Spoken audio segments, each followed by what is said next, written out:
नमस्कार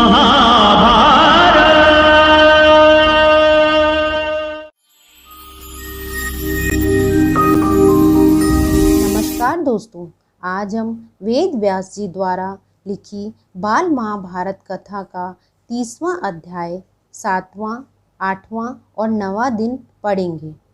7वें दिन के युद्ध में एक मोर्चे पर अर्जुन के विरुद्ध भीष्म पितामह डटे हुए थे। एक तरफ द्रोणाचार्य और विराट राज में युद्ध हो रहा था। एक स्थान पर शिखंडी और अश्वत्थामा में लड़ाई हो रही थी। एक तरफ धृष्टद्युम्न और दुर्योधन के बीच युद्ध हो रहा था। नकुल व सहदेव भी अपने मामा शैल्य पर बाण बरसा रहे थे। दूसरे मोर्चे पर घटोत्कच और भगदत्त में युद्ध छिड़ा हुआ था।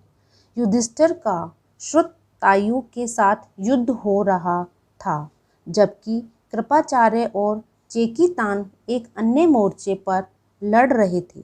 द्रोणाचार्य के साथ युद्ध में विराट हार गए। 8वें दिन का युद्ध शुरू होते ही भीमसेन ने धृतराष्ट्र के 8 बेटों का वध कर दिया। वहाँ एक ऐसी घटना हुई कि जिससे अर्जुन दुखी हो उठा। उसका लाडला, साहसी और वीर बेटा इरावान, जो एक नाग कन्या से पैदा हुआ था, उस दिन उसका वध हो गया। घटोत्कच ने देखा कि इरावान मारा गया। उसने जोर से गर्जना की, जिससे सारी सेना कांप उठी। वह कौरव सेना पर टूट पड़ा, परंतु जल्दी ही सूर्यास्त हो गया और युद्ध बंद हो गया। 9वें दिन अभिमन्यु और अलबुश में युद्ध हुआ। 9वें दिन भीष्म पितामह ने पांडवों की सेना की बहुत दुर्गति की। यहाँ तक कि अर्जुन और श्री कृष्ण दोनों को बड़ी पीड़ा हुई। सैनिक भी पीड़ित हो रहे थे। थोड़ी देर में सूर्यास्त हुआ और उस दिन का युद्ध बंद कर दिया गया। ये तो था बाल महाभारत कथा के 30वें अध्याय का सारांश रूप। अब हम इसके प्रश्न उत्तर करेंगे। प्रश्न पहला, विराट राज को किसने हराया? उत्तर, विराट राज को द्रोणाचार्य ने हराया। प्रश्न दूसरा, 8वें दिन के युद्ध में धृतराष्ट्र के कितने पुत्र मारे गए? उत्तर, 8वें दिन के युद्ध में धृतराष्ट्र के 8 पुत्र मारे गए। प्रश्न तीसरा, 8वें दिन के युद्ध में पांडव पक्ष से कौन मारा गया? उत्तर, 8वें दिन के युद्ध में पांडव पक्ष से नाग कन्या से उत्पन्न अर्जुन का पुत्र इरावान मारा गया। प्रश्न चौथा, मामा शैल्य पर बाण कौन बरसा रहे थे?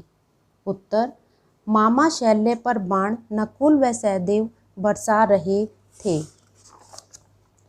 प्रश्न पांचवा, इरावान की मृत्यु का घटोत्कच पर क्या प्रभाव पड़ा? उत्तर, भीमसेन के पुत्र घटोत्कच ने जब देखा कि इरावान मारा गया तो उसने इतने जोर से गर्जना की, जिससे सारी सेना कांप उठी।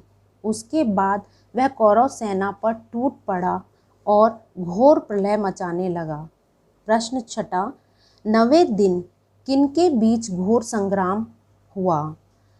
उत्तर, 9वें दिन अभिमन्यु और अलबुश के बीच घोर संग्राम हुआ। प्रश्न सातवां, 9वें दिन पांडवों की सेना की सबसे अधिक दुर्गत किसने की? उत्तर, 9वें दिन पांडवों की सेना की सबसे अधिक दुर्गत पितामह भीष्म ने की। आपको ये वीडियो कैसी लगी मुझे कमेंट बॉक्स में ज़रूर लिखें। इसके बाकी अध्याय पढ़ने के लिए इस चैनल को ज़रूर देखें व सब्सक्राइब करें।